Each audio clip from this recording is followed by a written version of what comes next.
Dialectical behavior therapy was created in the 1980s by Marsha Linehan in Seattle, Washington. Today, DBT is taught all over the world. We're two therapists who believe everyone can benefit from DBT skills. I'm Kate. I'm Michelle. And this is DBT and Me. Hello, everybody. Hello. It's Q&A 21. I didn't really give you a chance. I know. It's like, man, we're going to get this eventually. I was just going to dive in and be like, we're here, Q&A, woo. Oh, yeah, and Kate's here. Maybe it's important for her to say hello, too. Anyways, here we are, guys.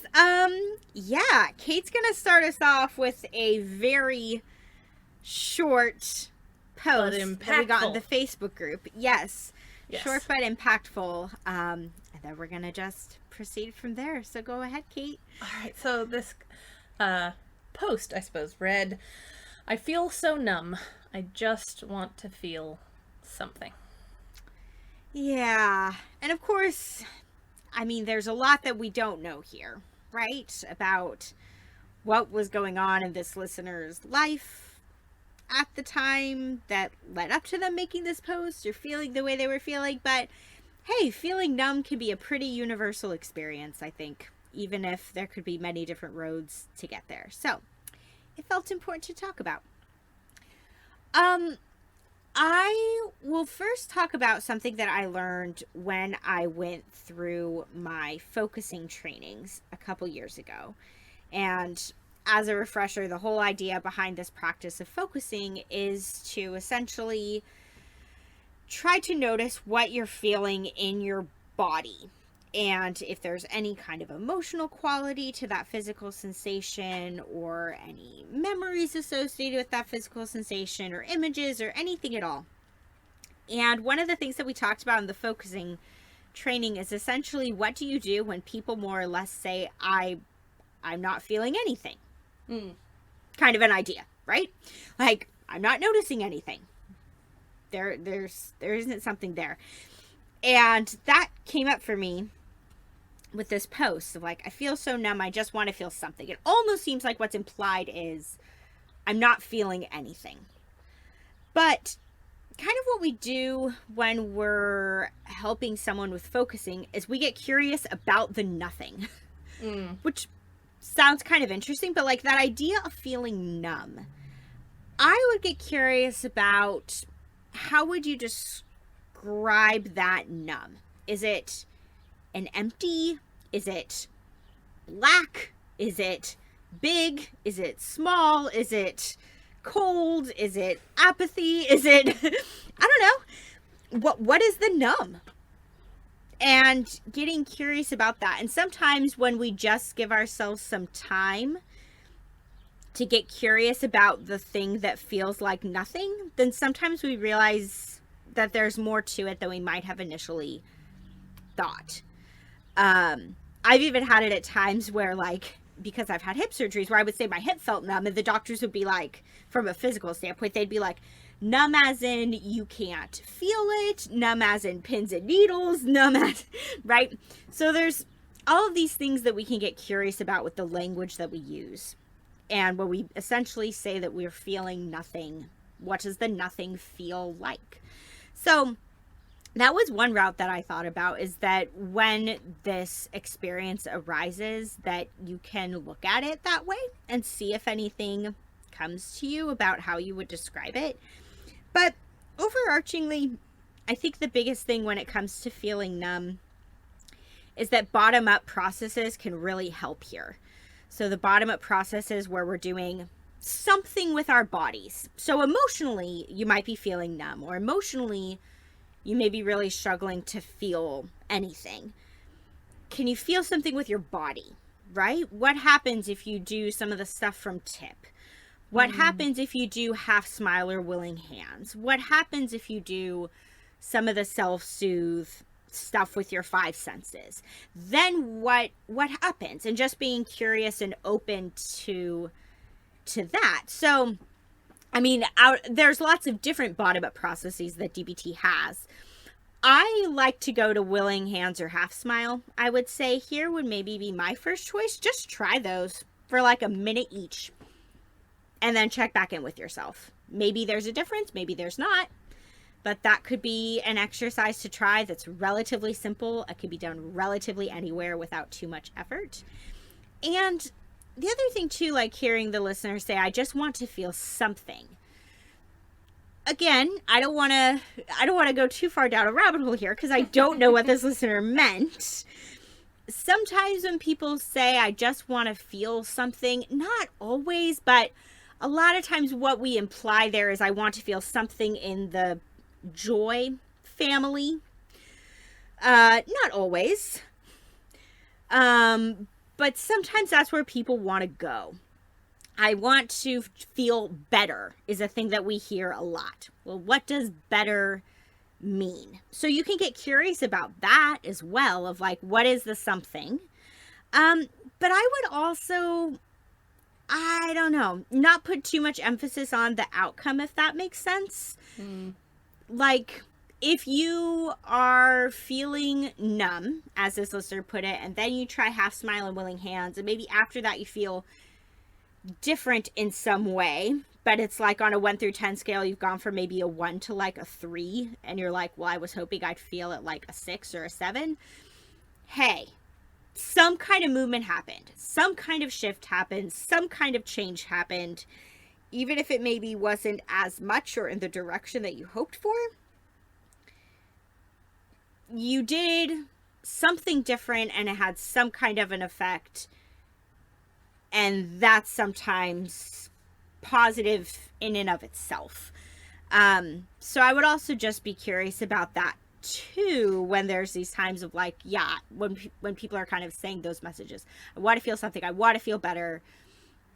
Are you getting frustrated because you're falling short of what you imagine that to look like? And if so, how to just lower the bar for yourself can help a little bit too. So those are my thoughts. What about you, Kate? Yeah, I think, I don't know, the last thing I was going to say actually goes really well with, I think, some of the last things you were just saying, but we'll get around to that eventually.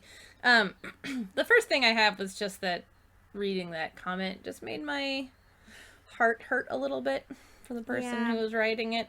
I can empathize with where I imagine they're coming from. As you said, we don't know enough about where they're coming from to be sure, but I could definitely, I don't know, I was gonna say get behind, which is totally wrong. I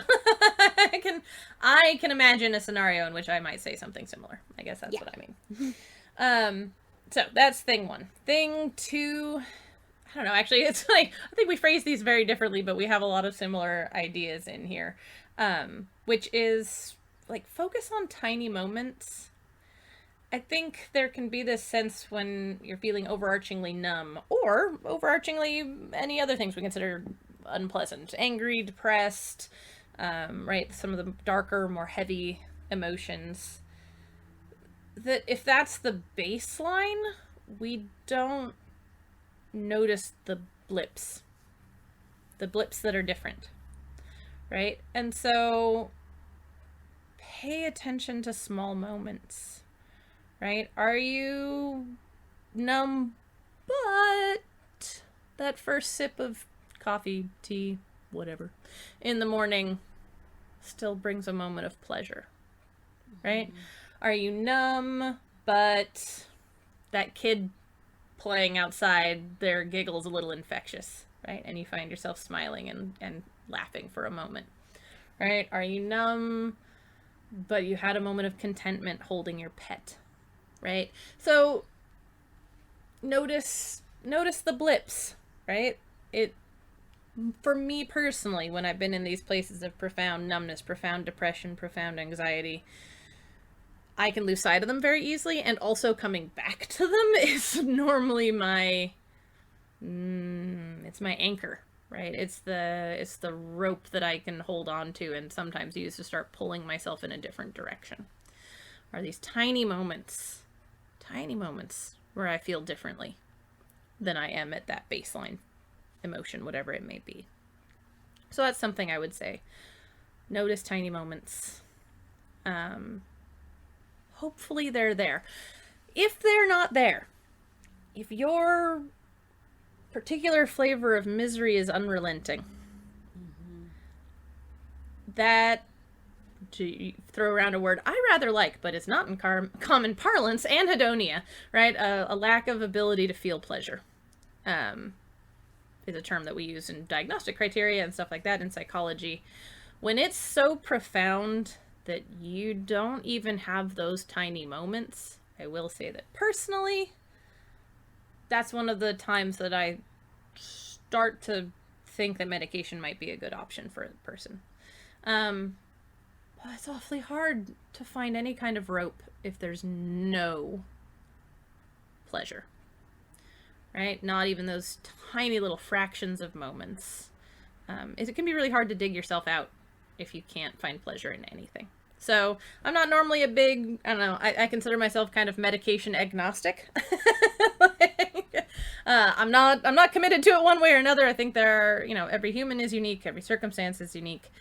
And so, I don't know, I don't feel strongly one way or another. But if you don't even have those itty bitty tiny moments of joy, happiness, pleasure, excitement, whatever we normally lump into quote unquote positive emotions, I would say pleasant emotions or experiences, I would throw out medication as an option for that. And then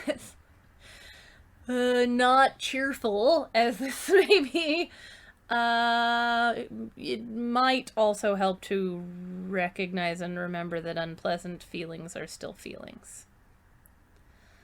Michelle, I think you spoke to this a little bit when you said that oftentimes when people say I want to feel something, what they really mean is I want to feel something pleasant. Yes, exactly.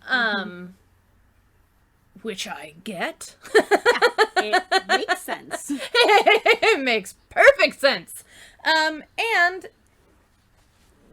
if you broaden your lens to include unpleasant feelings, and you notice that they are in fact there, while not, I don't know, traditionally exciting, it can at least let you know you're capable. You haven't lost your ability to feel. You're just not feeling the things that most of us reach for, right? That we want, that we desire, that we yearn for. So it still makes sense to be unhappy about this, right? Not be like, oh, look, I in fact feel profound anxiety. Thank you, Kate, for letting, I'm done now. Everything's perfect, right? It's not a panacea, but it's something. And that's another thing that we can lose track of, right? Is that unpleasant emotions and feelings are still there. They're still emotions. It still means that part of you is functioning to an extent. You are not just numb.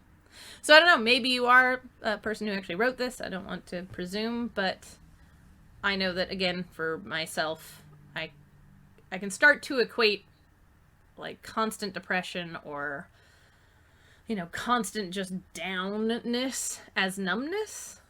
And I don't notice the anger, anxiety, hopelessness, the other flavors of feeling that are in there, because they're unpleasant and not traditionally focused on for that reason. So I guess those are my thoughts. Yeah. I'll throw in one other quick focusing tip that you just reminded me of that I've mentioned before, but feels also relevant here. As you were just saying of like, sometimes we realize there's a lot of other things mixed up in there. Is right, we can get really caught up in saying I feel blank right here, I feel numb, and noticing how it changes things if you say something in me feels numb, and notice if that creates some spaciousness to be curious about if there are other somethings in there with the numb feeling, because there might be. Okay, the next one is a little bit longer. A little, yeah, it's not that long, but it's a lot longer than that one. A lot longer than this one. Okay. So this one says, radical acceptance is so incredibly hard sometimes. I have had bipolar 2/borderline personality disorder for 20 years now. It's nothing new, but I was only introduced to DBT in July, and it has been a game changer. I am doing well with meds and therapy and using my skills, but there's one thing I'm really struggling with. I am an attention seeker. Not in a thrill sort of way, but in a I need constant validation and reminders that people care for me way. In the past, fears of people distancing themselves or forgetting about me have resulted in me creating some pretty intense lies or deceptions to keep them around. When I hit depressive episodes, I feel this strong urge to pull such stunts. And I'm trying so hard to resist them. But it feels like resisting is actually harder. I hate this part of me. When I'm in these episodes, I either do things to make people tell me over and over that they love me or care about me, and I push back demanding they show me, or I push people away by saying things I know trigger them to prove that I was right that they would eventually get sick of me and abandon me. It's messed up. The aftermath of a depressive episode is me having to clean up whatever messes I've made in terms of friendships. And sometimes I can't. Like I said, I hate this part of me, but fighting it is also so hard. I don't know. How does radical acceptance play into this? Or are there some other skills I could use because this pattern is exhausting for me and for those close to me too? Do I need to radically accept that this is a part of me, not a separate piece of me, and try not to fight her urges and impulses? I'm so confused and could use any direction. Oh, that's hard. Mm-hmm. And let me see if I can organize my thoughts because I think I have a lot to say. Yeah, there's a lot of stuff in there. So let's see. First, I'm just going to address the idea of, God, where was the exact question? Like, are there other, how does radical acceptance play into this, or are there some other skills I could use? So, yes, absolutely radical acceptance is a part of it. Congratulations for spotting an opportunity for radical acceptance. You're right, it's hard. I think Michelle and I have often harped on the idea that you're never really done, or not never. It's rare, it's hard, it's difficult to get to the end of radically accepting something. Yep. So don't feel like you're failing at radical acceptance just because you're continuing to have to practice it about a specific subject. That's not failure. That just is why it's one of the hardest DBT skills. It's because it's not a like, cool, I did that, done now, kind of thing. So yes, absolutely, at radically accepting, who you are, how you got here, that this is a pattern you've engaged in, all of that. Other skills that might be helpful. Check the facts. Can be great for this, right? When you're catastrophizing, when your brain is coming up with the absolutely best narrative to explain how these people are going to get sick of you and abandon you eventually, right? All of these things, this is a great time to pull in, check the facts, right? I like shortcuts in DBT, but this might really be one of the times to do the full worksheet. Like, check the facts. Not shortcuts. Once you've done it a time or three about the same kind of situation, you might find that for yourself, you don't have to work through the entire worksheet if you've done it a few times about this exact pattern, but definitely start off with doing the whole worksheet. Like, work through the entire process. And I think it could be really helpful for the particular circumstances that you're describing.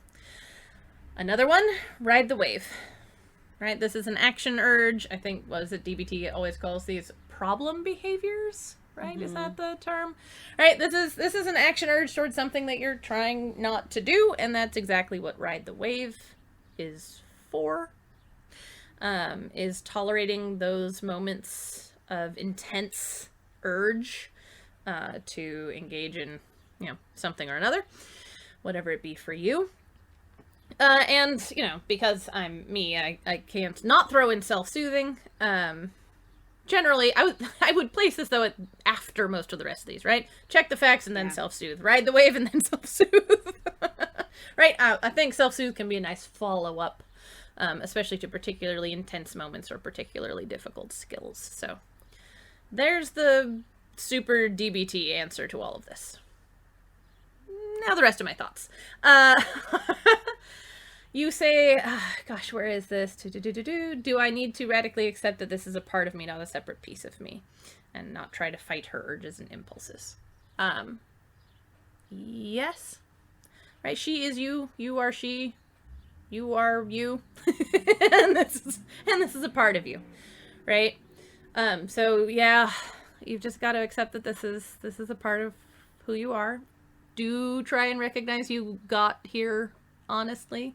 I don't know your particular story, listener, but we don't end up in the places like that emotionally without some history, right? So try and give yourself some grace for whatever it is the history is that led you to this place. But you're really on to something, potentially, with the not fighting her anymore. I understand why we have that language, and sometimes it can be really useful, but also you can make changes, you can make progress over time, things like that, but you are you, and fighting you, that's exhausting. Mother of goodness. Like, that's a lot, right? So rather than just fighting this part of yourself, you might try listening to what she really wants. So, for instance, what is being soothed or what is being made up for by all of the external validation or attention, right? It's not just wanting it because there's something there, right? There's a fear, there's a lack, there's a trauma in your history, there's a something, right? There's something there that this external validation and attention is helping to fill a hole or soothe a fear or something, right? There's something underlying it. It's not simply an action urge that just poof comes out of nowhere for no reason. So if you can try listening to what is really there, what is really being addressed by those actions, you might be able to try working with that part of yourself on different ways to accomplish those goals. Because my guess is you're in agreement, right? If you look at those underlying things, you might have a much better chance of having compassion and alignment with that part of yourself. Like, I don't know. I was horribly abused by my parents and they abandoned me regularly. It makes perfect fucking sense that I'm scared of this. And so I don't agree with how this part of me has decided to quote unquote fix or address this issue. But I can agree that that's an issue, and I can agree that addressing it makes sense and is necessary and healthy, right? So what are some other ways I might go about doing this, right? So in essence, this makes you and this and this other part of you a team working towards the same goal or the same ends, rather than exhausting yourself fighting this part of you as an enemy. I don't tend to go this way because I can't visualize things. But you might try this by literally, trying to do basically an internal, visualization of sitting down and having, I don't know, coffee or tea or a drink with her, and having an actual conversation, right? Of that kind of visualization or imagining is a way that works well for you. You might try journaling as a way to try and access what's underneath those urges. There's a lot of different ways you might find to access that, but yeah, I would say it makes sense to fight the urges through things like ride the wave and check the facts and stuff like that, but fighting yourself is a losing battle ultimately. It's much easier if you can come into alignment with yourself and try and work looking forward, I guess. Yep. I 100% agree. Yeah, and I mean, you just talked about a lot of this really well, so I'm just going to tack on a couple things, but kind of, with that whole idea of, this other part, right? And like you were talking about, Kate, how can you work together? How can you get in touch with what she really wants? This listener also said, I edited it out because we don't want to disclose personal information about people, but this listener said that she's even named that part of her as like an other fill in the blank with her name. So if it was me, other Michelle is what it would be for me. Oh, okay. The listener says she's even given a name, right? To kind of who Separate. She is when she's engaging in this behavior. Yeah, exactly. And my sense in reading this, and I'm so glad you're working with a therapist. So do this work with your therapist. Talk about this with your therapist if you're not already. Yes. listen to your therapist more than listening to Kate and I, who don't know you. Yes. But my sense, my gut feeling reading this is that that part of you is a very young part of you. So I like Kate's idea of doing a visualization. And if you do decide to do that, you may find that you are face to face with you as a child. Would not surprise me. That may not be the case, but a lot of times when we're really needing and seeking out attention in ways such as this, those roots run really deep. You know, I don't know if you have a history of trauma or not. I don't know. But I just wouldn't be surprised if this is a young part of you. And kind of like what Kate was saying, I was thinking the same thing. We need to figure out what this part of you needs that she's not getting now and that she's trying to get through all of these, like, come close, no, go away kind of behaviors. She's trying to get something. What is she trying to get? So this would be great work to explore with your therapist and to dive in a little deeper with. Because you really do show some great awareness in what you wrote. I mean, I'm very impressed with how aware you are that this is a pattern for you. A lot of people, I don't know, it's hard to see our own patterns. Yeah, a lot of people don't see it. Or a lot of people might really think that it's other people's problems.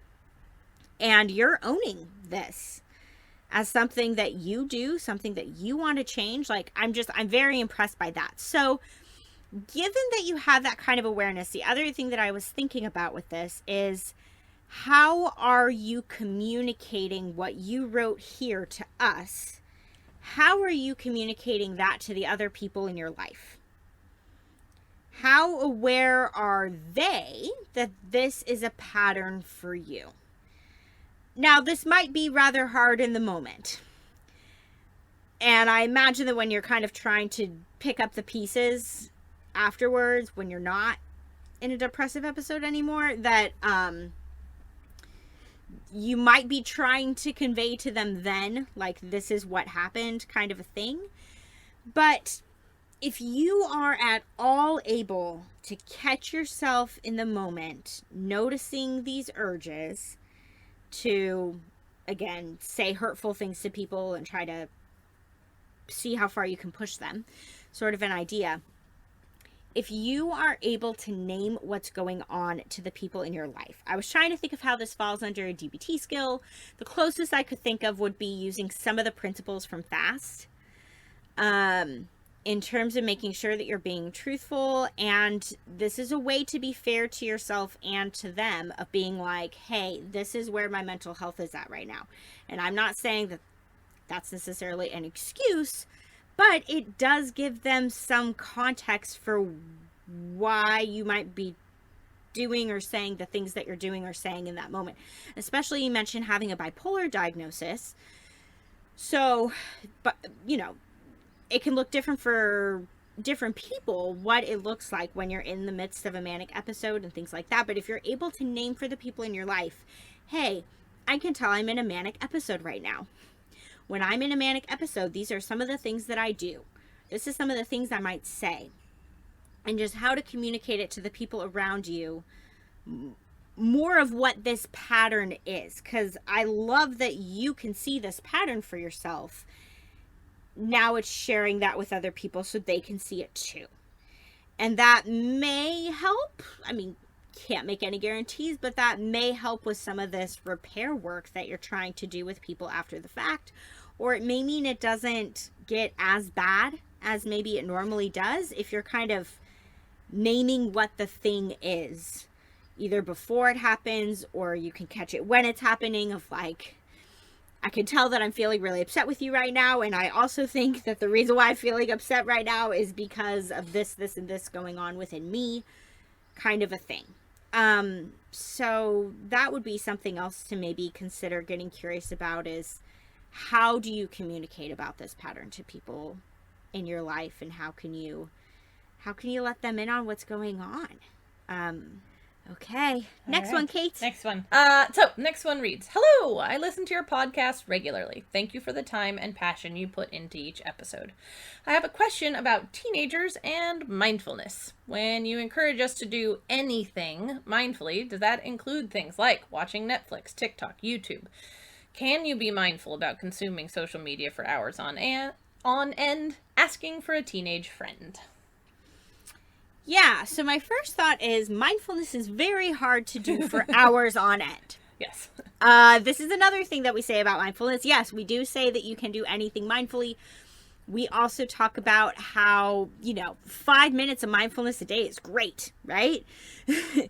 It's very hard to truly be mindful for very long. It takes a lot of focused attention to really be observing, describing, and participating with our environment in a one mindful, non-judgmental, effective way. So, yeah, if you are just watching Netflix for hours on end, you're probably not doing that mindfully, to be honest. However, I think there is a way to do these things mindfully. So, some of the ways that could look is making mindful choices about what you're watching. So before you just, click on the next video in the queue or whatever it is, really think about, why am I choosing what I'm watching? That kind of a thing. How long do I want to watch this for? Especially if it's Netflix, right? TikTok, YouTube, you're probably going to be watching some shorter things as it is. If you're going to be watching Netflix, how long do I want to watch Netflix for? Making that decision maybe before you begin. Do I want to watch 1 episode of a show? Do I want to watch 3 episodes of a show? That would be making a mindful decision about how long to engage in the activity. Because mindfulness can also be very time limited, right? So we talk about this of I'm going to mindfully eat my lunch. Well, I'm going to be mindful while I'm eating lunch, and then afterwards I sort of resume business as usual, right? Because it's a tall order to be mindful all the time. I'm going to shower mindfully today. I'm going to be mindful of my surroundings when I'm driving to work. Whatever it is, setting that intention of this is what I will be mindful of and for how long is practicing elements of mindfulness. Another way to practice mindfulness here when you're watching things is noticing how it feels to watch. If you're able to be in that moment of watching a video and tuning in to what's going on in the video and then also what your experience is of that, that would be watching mindfully too. I mean, studies show, I don't know if I'm going to necessarily say this exactly correctly, but a lot of studies show that when we are watching TV videos, staring at a screen, watching content in some way, our brains more or less, the brain activity just slows down. The power's off. We power off. Yeah, we're using our brain as minimally as possible, which is why so many of us do it. But if the idea of mindfulness is to increase our awareness, it's figuring out how can I be really aware, kind of up my brain activity while I'm watching this thing. So noticing your own internal experience, or noticing when you're watching, if you're really trying to think about the character's experience, if you're watching a movie on Netflix or something. I don't know. You can pick a million different things to be mindful of. But kind of setting an intention so that you're noticing what your experience is as you're watching, not just watching, can be one way to practice mindfulness with this. So, yeah. I like all of that, and it echoes a lot of the same Some of it has crossover, I think, with yours. Yes. My first response was just yes-ish to the question of can that be done mindfully. So I had a few different answers. Michelle, I think, covered beautifully the why it's hard, the limitations on it. So just a couple of ideas to increase how mindfully you can do these things. One idea, and I was thinking about this about things that are more short-lived, so less the Netflix, more the, TikTok, YouTube, Twitter kind of space. If you could even pause for 5 to 10 seconds after each thing, after each post, tweet, video, whatever, just to process it, right? Just a count of 5, just to be like, oh, do I have any thoughts related to that? Can I notice what my body feels like after that? Do I have an emotional experience of that, right? It's not that I'm going to be anything incredibly profound, but just little touchstones, right? I think it'd be like, I don't know, like skipping a rock or skipping down a path, right? It's just this idea of touching down every now and then to have these mindful moments, right? If it's a TikTok, oh, now they do 3-minute videos on TikTok. So it's every 1 to 3 minutes, touching down, having a bit of mindfulness about what you were consuming. That's one idea I had. Another one was, and I'm guilty of breaking this myself, so I understand the allure, but one screen at a time. Mm-hmm. Because you're definitely not being mindful of either if you're on more than one. Right? You're not really engaged with either of the things that you're consuming if you're consuming both of them at once. Our brains don't actually multitask successfully. So maybe just limiting it to one screen at a time could be a tiny way to increase how mindful it can be. And then the first idea I had, which now to me looks like the worst idea I had, but put it out there just in case. Having multiple different accounts or feeds of things. I don't quite do this. I've mostly done it by which thing it is. Is it Reddit? Is it Instagram? Is it whatever? Reddit more or less is my happy place on the internet, since you get to choose what you follow. My Reddit is just full of like plants and baking, cute animals, and science facts. That's it. That's what shows up in Reddit for me because that's all I want to look at there, right? So that's my escape from the dark corners of the internet, is to just go to Reddit. But I do that so I have a space like that. I can still be consuming a form of social media, but not have to be inundated by news, not have to be, super concerned about anything, not etc. Right? So it might be something just to think about having a corner of the internet that is reserved for more mindful moments, right? Like, the only thing I have on my Instagram, on this Instagram account, or my Instagram account, or whatever, is nature photography. Because I like that. I can tune in. I can be mindful of that. When I'm done doing the mindful consumption of social media, I can switch accounts and go back over to the thing where it's people and advertisements and news segments and I don't know, whatever else. So, I don't know. I know definitely people have multiple different accounts in the same piece of media, right? You can have multiple Twitter accounts or multiple Instagram accounts or whatever. And if you're doing that already, you might try having one that's more focused in on the intention of a mindful experience or a mindful consumption of that. Or you might just want to pick one to, this is the mindful happy place. I shall not let anything dark, depressing, or mindless into this corner of the internet for myself. So those are my ideas. Mm-hmm. Nice. Okay, we're down to the last one. Are we now? Yeah. All right. So this one says, hi, folks. I found the podcast last fall when I started a DBT program here in my hometown. It's been super helpful. Thank you so much for all the work that you do. It's been really beneficial to me and countless others, I'm sure. My best friend has BPD and has suffered several pregnancy losses over the past few years. She has previously done a trauma therapy program that used aspects of DBT and did very well with that. I see how much she has improved since she completed the program. However, she has been struggling lately because of the losses, and I'm wondering if you might have any resources to share specific to dealing with pregnancy loss and BPD. We're in Canada, but with the rise of Zoom therapy due to the pandemic, I feel like finding a therapist that has expertise with BPD and pregnancy loss might be easier than before. I'm hopeful anyways, but not sure where to start. Anything you can tell me at all would be so helpful. First of all, lots of heart going out to that friend. I think Michelle's going to talk about this a little bit in her response, but we've both had some form of experience in that arena, and so lots of empathy going out there. The other part is realized that looking at the notes, I'd intended to ask Michelle about this one before we got here, and I forgot. So here we are. Recording. Here we are. So my honest to God answer is I have no idea.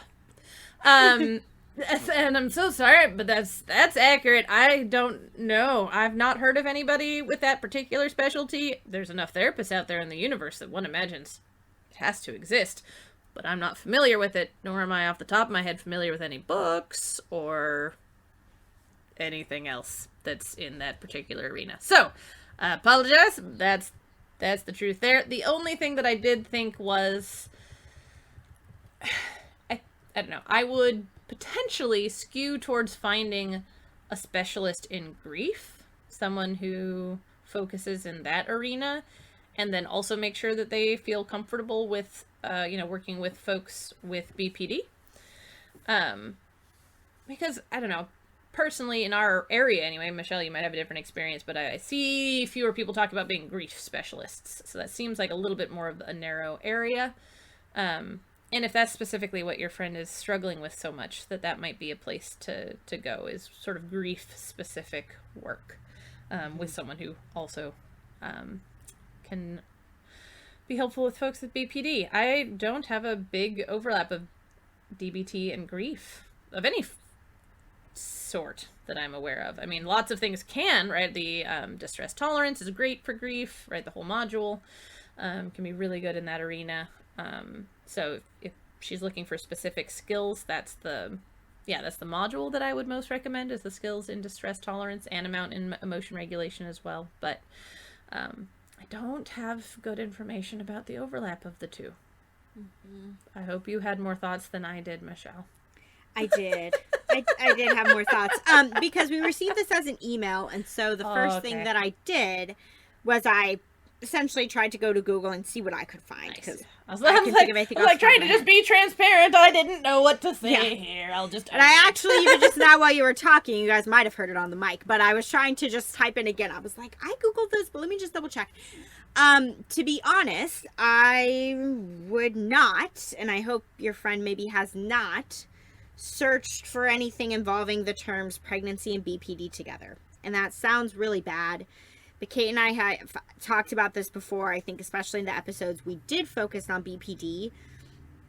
There's a lot of negativity out there around that diagnosis. And more or less what I was finding, I searched pregnancy loss support and BPD. And a lot of it is just kind of like research articles about women with a BPD diagnosis and, effects for when they are currently pregnant, or it's not helpful stuff. So I wouldn't go down that path. So in terms of resources, Kate and I did actually record an episode fairly recently. We had not recorded this episode at the time that we got this email, but we recorded an episode recently on our other podcast, The Couch and the Chair, where Kate and I spoke really in depth. I mean, the episode I think is almost 2 hours long. Like, we shared a lot about my experience with pregnancy loss and Kate's experience with abortion and infertility. So in that episode, we share our personal experiences, and then we talk in the second half about things we recommend that might be helpful. So you can encourage your friend to listen to that episode. The only thing, though, that I will say, because I mentioned it in this episode, Kate and I mentioned it at the end of our Ask Me Anything event that we did a few weeks back. I haven't put it out there too much else, but I am actually currently pregnant. I'm in my 24th week today as we record this Q&A. So the reason why I'm mentioning that here is because it's possible that might be triggering for your friend. If she listens to that episode and hears that I am pregnant, that might be hard for her to hear. So if you're worried about that, then I wouldn't recommend that episode to her. But if you want to maybe, I don't know, as her friend, give it a listen through yourself, pull out some of the things we recommend on there that you think could be helpful for her. You can do that. Of course, podcasts are free. So all you have to do is search for it, the couch or the chair, and you'll find the episode. But to really get down to your question, right? Your question is, can we find a therapist that specializes in both pregnancy loss and BPD? As Kate said, that is going to be a tough niche to find. Does a therapist out there exist? Probably, but you're going to have a hard time probably finding them. So what I was thinking might be helpful is figuring out which path you want to go down. So there's really two different paths here. One is to start with finding somebody who specializes in pregnancy loss support. And I mean, there's lots of therapists out there who specialize in basically anything pregnancy related, right? So struggles while you're pregnant, postpartum struggles, pregnancy loss. I mean, there's a lot of people who specialize in that arena. And then you could reach out to some of those people and say, oh, and hey, also, how familiar are you with BPD? Do you feel comfortable working with people who have a BPD diagnosis? Or you could do the reverse. You can start with finding somebody who says, hey, I work with lots of people with BPD. Contact that person and say, hey, are you also familiar with supporting people through pregnancy loss? So you can go either direction. The other thing is, even if it's challenging to find a specific therapist, like a single person who has good backing in both of these areas, you can do that same thing I just recommended with online support. So there's so much out there for pregnancy loss, and there's so much out there for BPD. So if you find a pregnancy loss support group type of thing online, then you can ask within that community, hey, is anybody on here diagnosed with BPD? And can I connect with you? And that kind of a thing. So you could recommend that your friend do that, or vice versa. Go through the BPD community, which there definitely is BPD support online, and ask within that community, hey, I've been having multiple pregnancy losses. Anybody else on here going through or has gone through something similar who would be willing to talk with me further?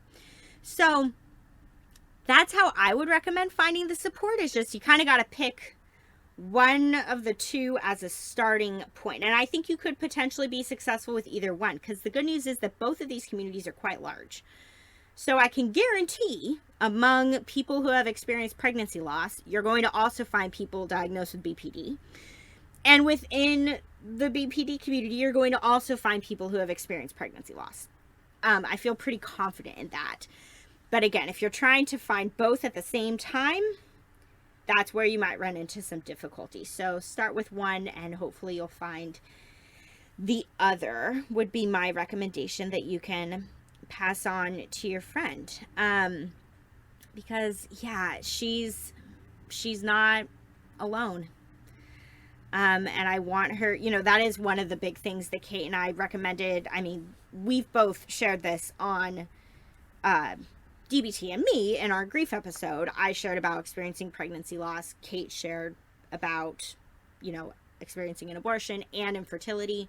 We both shared about grief that has come up for us around those things. And I mean, we probably said it on that episode, and I know we said it in this episode I'm referencing on the couch and the chair. One of the biggest things we recommend is find other people who get it.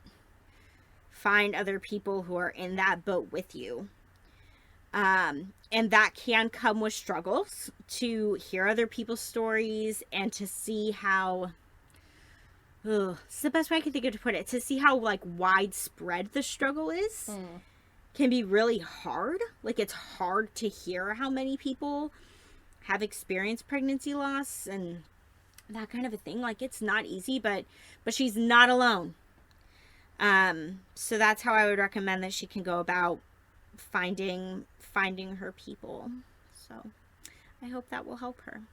Me too. Thank you for having more thoughts than I did, Michelle. You're welcome. This is why we're a team. We balance each other. I did my notes a little bit ago, and I didn't remember that I didn't have good ideas for that one. We were intending to record this, I think, last a week or two ago, this Q&A episode, but it was just so gosh darn hot here. Oh my gosh. We were like, terrible. no. Today it's much better. So much better. I guess that's Q&A 21. If you would like to be a part of a future Q&A episode, please feel free to email us. Let's see if I can get this right. I've flubbed it the last couple of times. DBT Me Podcast @gmail.com. Or, as Michelle said, we also pull posts from the Facebook group, so feel free to go and find us on Facebook. Also, DABT and Me Podcast. So, yep. Yeah. Perfect. Hope Thanks, to hear you guys. from you guys soon. Have a good day. All right. Bye. Bye. To learn more about us and the DBT skills we're teaching each week, join our Facebook group. Simply log in to your Facebook profile and search for DBT